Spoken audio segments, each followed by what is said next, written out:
Assalamualaikum warahmatullahi wabarakatuh. Selamat sore Bu Wina.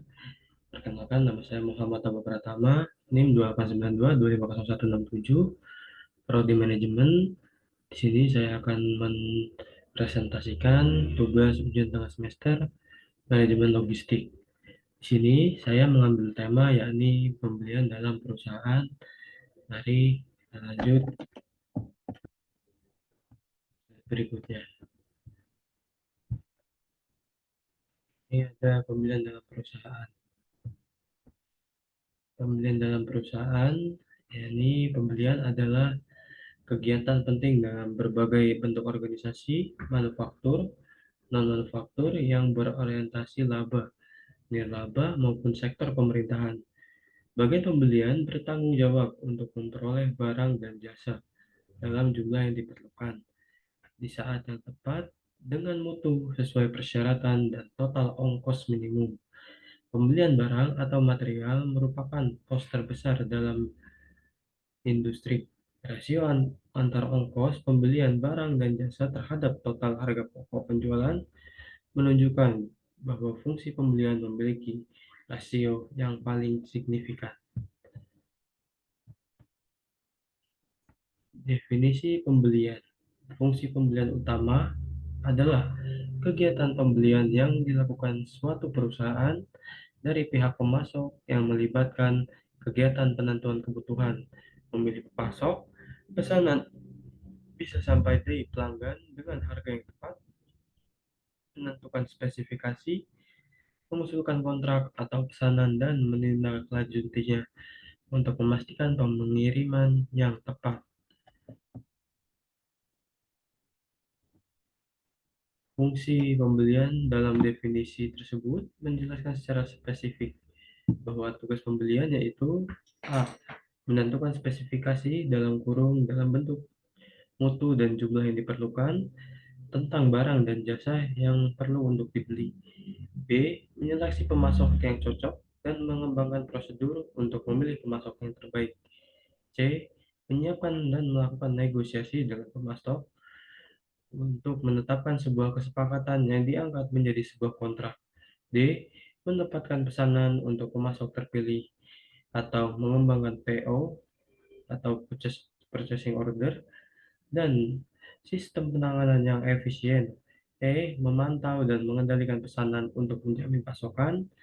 F. Menindaklanjuti dan mengevaluasi dalam kurung menyiapkan klaim, memelihara file produk dan pemasok agar senantiasa terbarukan, membuat rating dan ranking pemasok.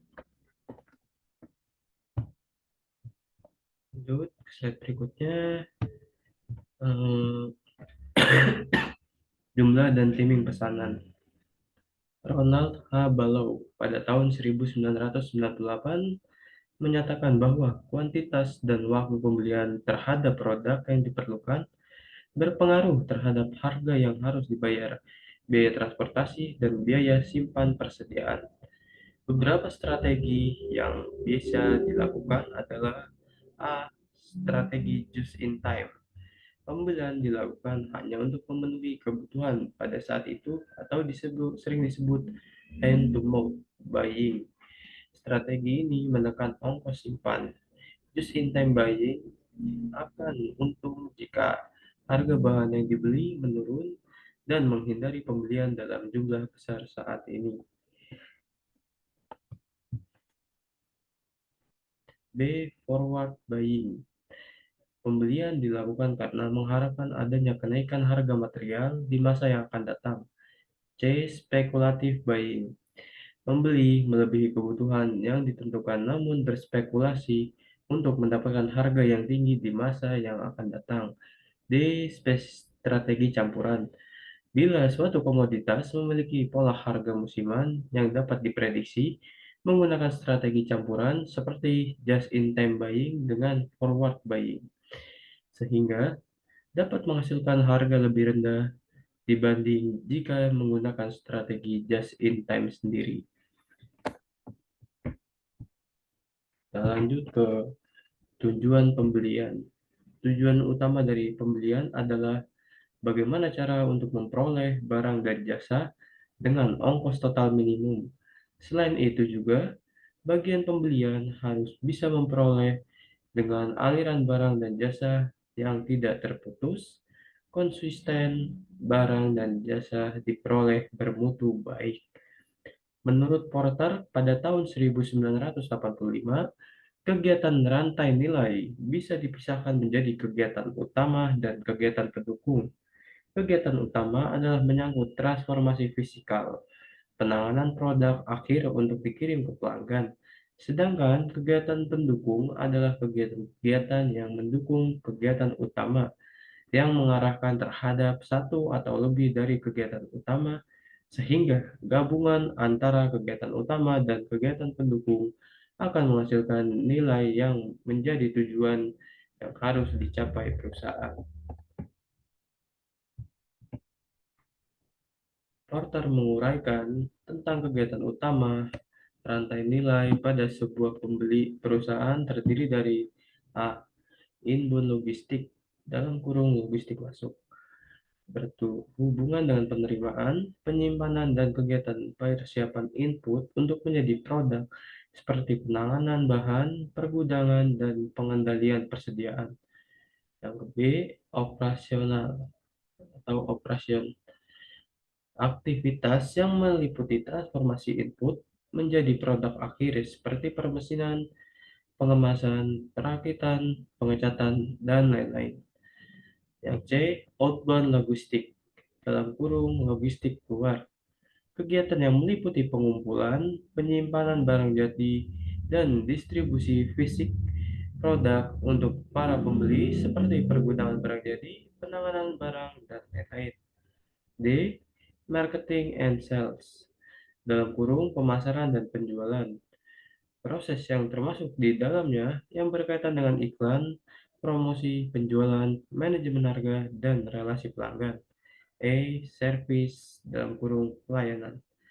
Kegiatan bertugas untuk melakukan pengembangan pelayanan untuk menjaga nilai produk seperti menginstalasi produk yang telah dibeli, perbaikan dan pemeliharaan, pelatihan, penyediaan suku cadang, dan penyesuaian produk yang harus mengalami gangguan.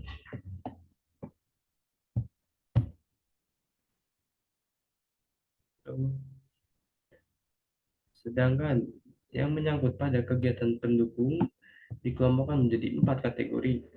A. Procurement dalam kurung pengadaan. Kegiatan yang berhubungan dengan fungsi input pembelian yang digunakan dalam rantai nilai perusahaan terdiri dari pembelian bahan baku, barang-barang pendukung, dan barang habis pakai. Yang B.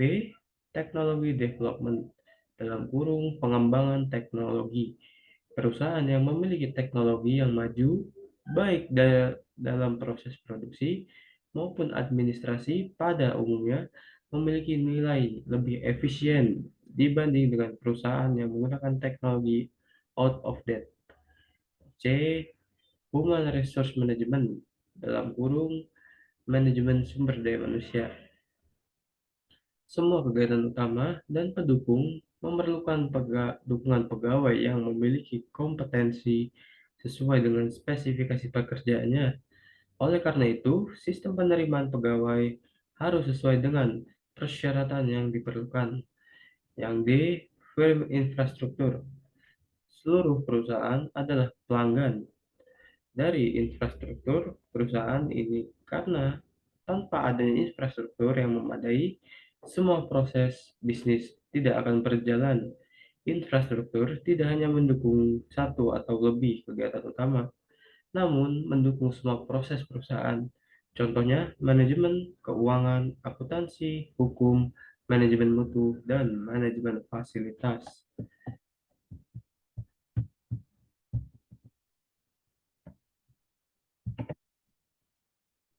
Siklus pembelian. Siklus purchasing atau pembelian dimulai dari A. Penetapan kebutuhan.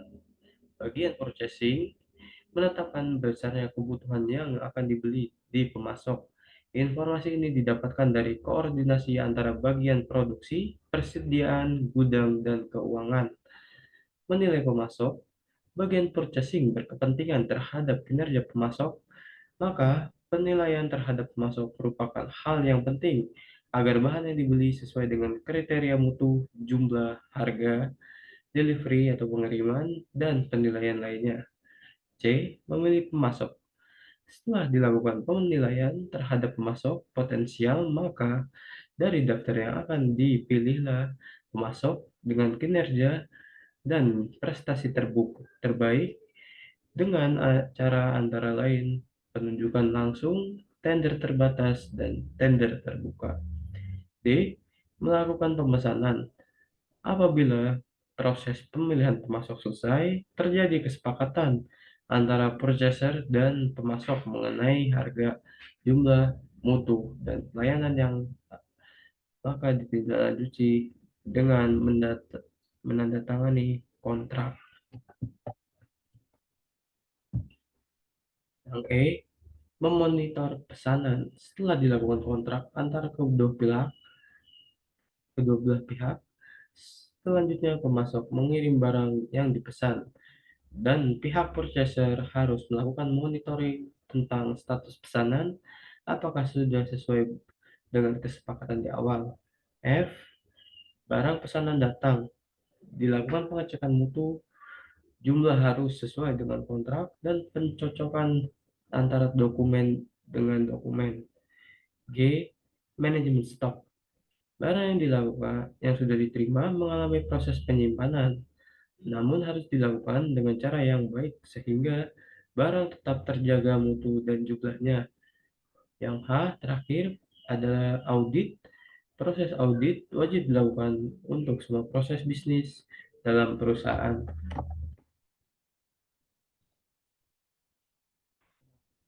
Nah, di sini ada ini siklus pembelian ya.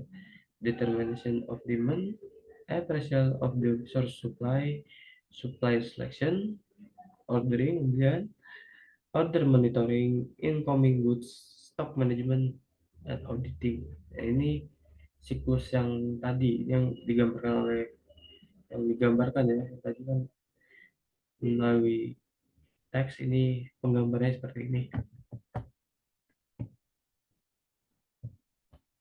Baik, sekian dari presentasi saya. Apabila ada kesalahan kata, mohon dimaafkan. Wabillahi taufiq wal hidayah. Wassalamualaikum warahmatullahi wabarakatuh.